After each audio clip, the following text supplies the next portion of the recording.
자, 계속 영상 이어서 촬영하겠습니다. 자, 129쪽에 이제 세 번째 사회복지 사업법인데, 만약에 이제 이 영상을 보시는 여러분들께서 나는 졸업을 해서 나는 어떤 사회복지 관련된 일을 진짜 하겠다 또는 사업을 하겠다라고 하시는 분들은 이 법을 좀 주의 깊게 보셔야 되는데, 사실 이 법을 다 외우고 사업하시는 분들은 제가 볼 때는 거의 없는 것 같아요. 그리고 대신에 이런 건 있어요. 이제 물어볼 수는 있죠. 이제 먼저 운영을 하시는 분이라든가 경험자한테 물어볼 수는 있죠.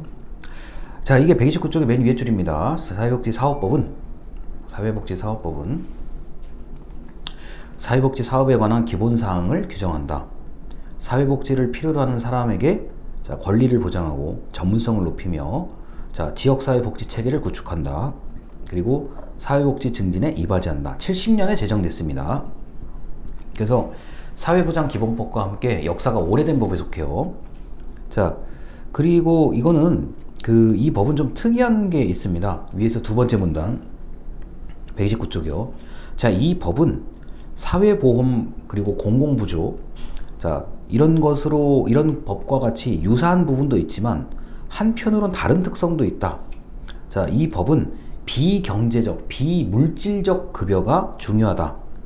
자, 그리고 사회복지 전문가, 이른바 사회복지사가 어떻게 이걸 실천할지에 대한 내용을 담고 있다라는 게 핵심이죠.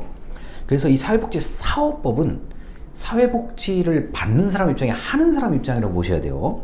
그래서 우리나라에서는 뭐 이 법이 많이 개정이 됐고요.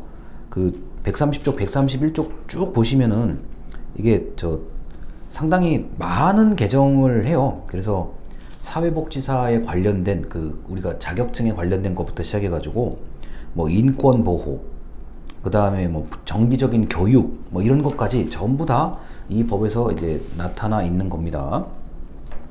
자, 132쪽을 보면은 용어의 정의가 이것도 상당히 여러 가지의 법률하고 연결되어 있는데, 자, 사회복지 사업이란 보호, 선도, 자, 복지 상담, 직업 지원, 무료 숙박, 지역사회복지, 재가복지, 사회복지관, 정신질환자 등등등의 자, 각종 복지 사업에 관련된 자, 운영 또는 지원을 목적으로 하는 사업이다. 그래서 지금 이 책에 나와 있는 약 28개의 법률하고 연결이 되어 있죠. 왜냐면 이게 뭐 가정폭력, 학교폭력, 성폭력, 입양, 자, 사회복지 공동모금회, 장애아동, 발달장애인, 청소년복지 지원, 이게 전부 다 이런 이 개별법을 다 근거로 사업을 하실 분들이잖아요. 하시고 있는 분들이 많잖아요. 그러니까 이 법이 굉장히 많은 법하고 연결이 되어 있는 겁니다. 자, 133쪽에 위의 네모칸을 보시면 사회복지법인이란, 사회복지시설이란, 사회복지관이란 이렇게 다 나와 있죠. 자, 나름대로 이거를 다 구분해서 정의를 하고 있는 겁니다. 자, 그 다음에 이제 사회복지 서비스 제공 원칙은 다른 법하고 비슷해요. 이거는요. 넘어가시고요. 그 다음에 자, 134쪽입니다. 사회복지사 자격증의 발급이라고 되어 있어요. 그래서 자, 뭐 여러분들이 이제 공부하시는 이유 중에 하나인데, 사회복지사 자격증을 발급할 수 있다. 등급은 1급이고 2급이다. 뭐 이렇게 되어 있고요. 자, 1급 자격은 국가시험에 합격한 사람에게 부여한다. 뭐 이런 식의 얘기들이 있습니다. 그리고 사회복지사의 결격 사유와 자격 취소에 관련된 얘기가 135쪽에 나오고 있죠. 근데 여기 계신 특히 이 영상을 보시는 분들은 뭐 무슨 일이 있더라도 뭐 이렇게 자격이 취소되는 일을 안 하실 분들이니까 굳이 강의하지 않겠습니다. 자, 채용과 교육 136쪽. 이게 보수교육 꼭 가야 돼요. 이거는 뭐 가면서 같은 사회복지사들끼리 정보도 좀 교환하고 친목도 도모하는 일이기 때문에 가셔야 되는 거고요. 그리고 사회복지사 의무채용시설이 137쪽에 있습니다. 여러분이 한 번쯤 실습 가보셨거나 봉사활동 가시면은 그런 시설이에요. 이거는 오히려 법을 외우면 좀 더 이상하지 않을까 싶어요. 자, 그래서 사회복지사 의무채용시설이라는 게 있습니다. 자, 그리고 자원봉사 활동을 지원 육성한다 라고 되어 있고요. 자, 그리고 138쪽입니다. 138쪽은 자, 사회복지법인을 이제 만드실 분들이 있을 거라고 봐요. 자, 그래서 사회복지법인의 설립허가 등기에 대한 얘기입니다. 자, 그런데 법인의 설립과 등기는 민법에 이제 아주 또 큰 내용들이 많아요. 그러다 보니까 이제 법인을 만약에 내가 설립 운영하겠다라는 분은 이 민법에 있는 내용을 조금 유심히 보셔야 될 필요가 있어요. 왜냐하면 자, 법인의 어떤 법인 정관, 그 다음에 법인의 해산 같은 이런 내용들은 민법에 규정되어 있습니다. 그래서 뭐 내용이 사실 뭐 비슷하긴 한데, 사회복지법인을 만약에 꿈꾸시는 분이 계시다 그러면 민법을 반드시 조문이라도 꼭 읽어보셔야 됩니다. 자, 그래서 임원의 구성 같은 거 이런 거 나와 있고요. 자, 그리고 140쪽, 141쪽에 재산의 취득 보고, 자, 남은 재산의 처리, 뭐 이런 것들이 나와 있는데, 자, 사실 이런 경우는 자, 그 사회복지 관련된 담당 공무원보다도 이건 이제 행정사라는 자격증이 있죠, 대한민국에. 법무사, 행정사라는 자격을 가지신 분들이 계십니다. 그래서 그런 분들에게 자문을 구해서 이제 그 재단에서 일어날 수 있는 각종 복잡한 법률적인 문제를 상담을 받는 게 좋아요. 자, 사회복지 시설입니다. 그래서 시설의 뭐 설치, 보험 가입 의무, 안전 점검 뭐 이런 얘기들이 쭉 나오고요. 자, 그리고 뭐 144쪽을 보면은 시설장, 종사자에 관련된 얘기들이 나옵니다. 그리고 계속 이게 보시면은 146쪽, 147쪽까지 보면 평가 얘기 나오고요. 그 다음에 사업의 정지를 할 수가 있고 폐쇄되는 경우들도 있습니다. 자, 그리고 이제 148쪽, 자, 사회복지협의회, 한국사회복지사협회 이런데 이제 이 법에 어떤 특정한 기관의 명칭이 들어간다는 것은 자, 그 법에 적용을 받아야만 되는 그런 기관이란 뜻입니다. 자, 그 다음에 149쪽에 수급자의 권리 보호는 우리가 사회복지사 우리 뭐 그 나름대로 강령이 있을 거예요. 그 행동강령에 나와 있는 얘기하고 같은 얘기예요. 그래서 이 사회복지는 또 다른 법과 다르게 압류가 금지되어 있다는 거 정도가 좀 독특한 법이라고 할 수 있겠습니다.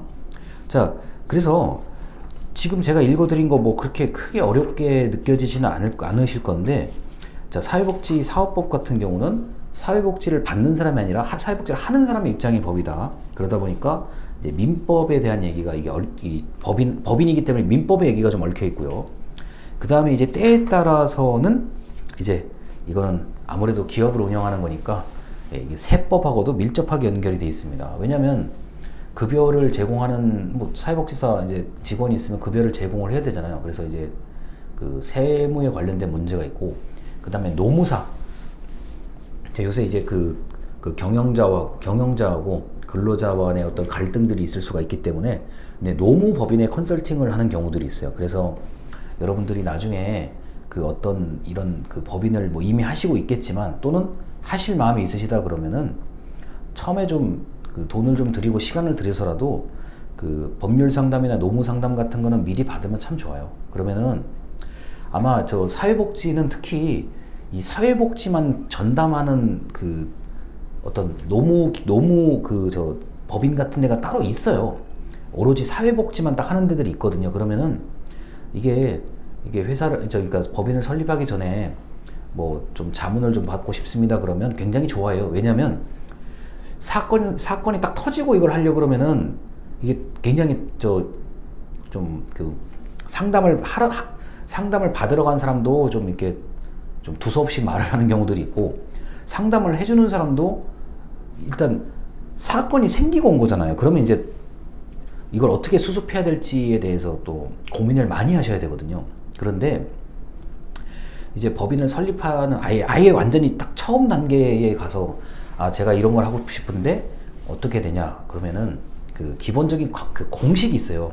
그 전문가 집단에서 항상 가지고 있는 기본적인 그 틀이 있어요. 그러면은 그 틀에 따라서 뭐 상담을 받고 맞추기도 하고, 만약에 상담을 참 잘해 주신다 그러면 그분한테 차라리 의뢰하는 것도 나을 수가 있어요. 그럼 이렇게 해서 좀 이게 설립을 좀 도와달라고 하면은 일정한 보수를 받고 해주는 경우들이 많습니다.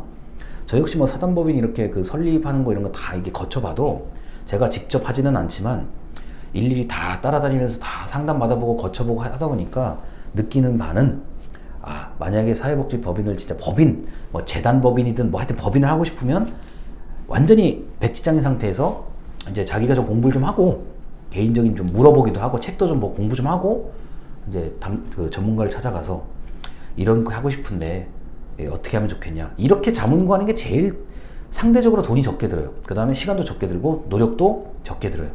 그래서 그 인사 노무, 그 다음에 세금 문제, 그 다음에 이제 경영 문제 같은 경우는 사실 뭐 사회복지 분야에서 또 경험치가 쌓이시는 분들이라면 또 어느 정도는 극복할 수 있는 문제가 있으니까요. 그래서 이게 어려워요. 어려워요. 이게 사업하는 거하고 똑같아요. 만약에 하신다 그러면은. 그래서 이렇게 사회보장에 관련된 뭐 사회복지에 관련된 기본법 3개에 대해서 오늘 이제 말씀을 드렸고, 마찬가지로 이거 전부 다 출력해서 보실 생각하시면 안 됩니다. 강의 자료는 그냥 놔두시고요.